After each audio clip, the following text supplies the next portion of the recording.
The training is designed to equip local government officials and technical staff with the knowledge, skills, and abilities in the development and formulation of local policies to support the local energy efficiency and conservation plan, or LEECP.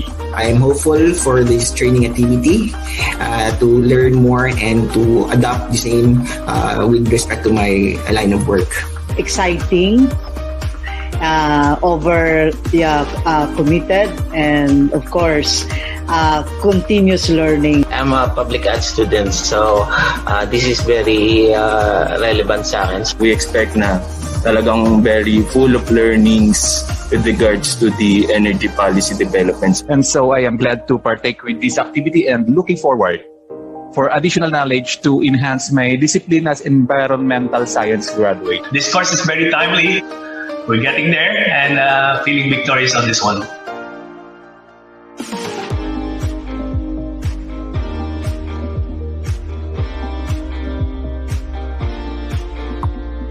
The outline of this presentation will go into the national energy legislation and policies that will aid LGUs in the formulation of their local energy efficiency and conservation plans, or LEECP. What we're seeing is that no single LGU has the enough ways. I do hope that for adjoining local government units down the line, if there is a parameter that you'd work together.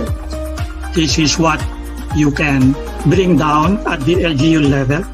This requires an inventory of your indigenous resources, whether you have enough to satisfy your requirement at the local area.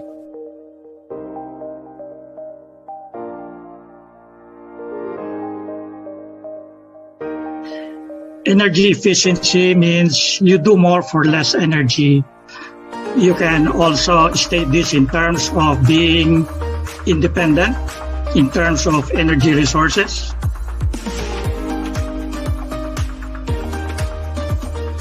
The group expects there to be capacity development, awareness of national laws and new strategies and implementation.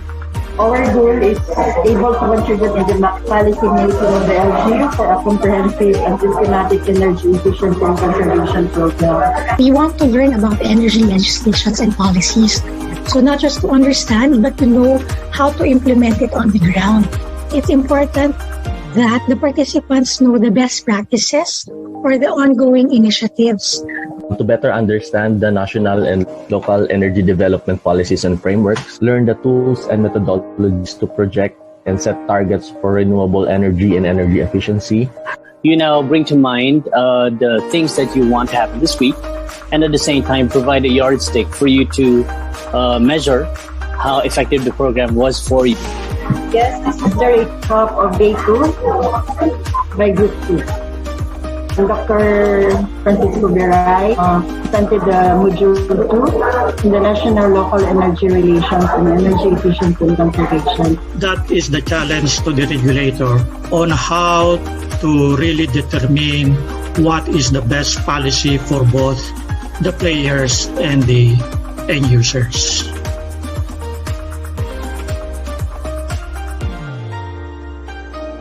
It is now appropriate for you to be able to apply that context into actual local policies. There seemed to be no representation from a special body that would monitor and check compliance of all these policies. The entire field of policy analysis is a very broad and multifaceted field. Good morning, champions.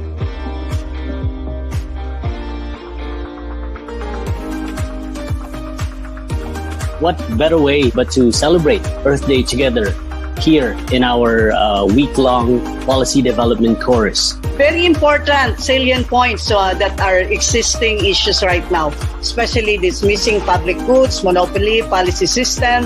And you can compute that with the number of people working in that community. So you can get the social impact in terms of monetary terms. There's currently a predominant dependence on distribution utilities and using conventional sources. There might be a way for us to reconcile what the national government consider as a priority, and what LGUs consider as more important to them. But the current situation is LGUs in our group have different levels of participation in line with the implementation of the national electric conservation policy. Ang main concern ng province talaga is to find an alternative source of energy that is sustainable and environmental friendly. When you speak of a specific LGU, that's every LGU is a different context. You can have a snapshot of difficulties as well as opportunities that many LGUs are encountering with respect to their unique and distinct energy situation. This is really an issue in terms of continuity of programs. Paano magiging yung programa namin sa local patuloy para sa national ambisyon at saka ma-localize namin. ASOG, thank you so much, and our mentors and coach, Secretary Beray and Prof. Lloyd and the LPD, the Local Policy Development Participants for this course. Nakakatulong yung ganitong training because nadadissect natin yung iba't ibang policies and documents related to renewable energy and how it will be applicable and helpful for the local government and for us to propose and formulate and localize the policies. Through this course, I learned about the important role of the LGUs in navigating the conversation on renewable energy advocacy and in coordinating with the DUs.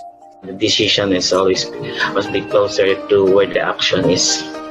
Ayan yung mga natutunan ko sa pag-aaral ko and the effectiveness of the bottom-up approach. At the end, it is always the LGU who is at the receiving end of all these policies. We from the EU ASEP-CELLs project is very thankful to all of you, your trainers, your facilitators, your organizer for taking part in this series of energy transition track courses. We hope that the ABCs of this course, the practical tips and knowledge that you have gained and the exchange of experiences among your classmates will gain grounds. Although we want to address as many things as we want, but we need to prioritize what we have based on the resources in our possession. I hope that in a small way I have contributed to your knowledge and that it will contribute as well to your being champions of the current energy transition. Thank you very much.